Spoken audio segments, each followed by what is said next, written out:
শিশুর মানসিক ও শারীরিক বিকাশের জন্য বাইরে খেলাধুলা করা, প্রকৃতির সঙ্গে থাকা শিশুর জন্য শুধু আনন্দেরই নয় বরং প্রয়োজনীয়। কিন্তু বর্তমানে শিশুর জীবনে সেই বাইরে থাকার জায়গাটা প্রায় হারিয়ে গেছে।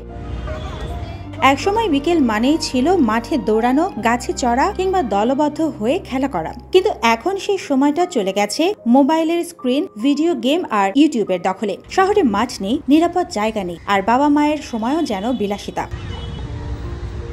ফলাফল, শিশুরা বন্দী চার দেয়ালের ভেতর। এতে দুর্বল হচ্ছে শরীর, ভেতরটা ভরে যাচ্ছে একাকিত্ব আর উদ্বেগে। গবেষণায় দেখা গেছে যারা নিয়মিত বাইরে খেলে তাদের মনোযোগ, আত্মবিশ্বাস আর ঘুম সবই ভালো থাকে। এমনকি মাটির সংস্পর্শে এলে তাদের রোগ প্রতিরোধ ক্ষমতাও বেড়ে যায়।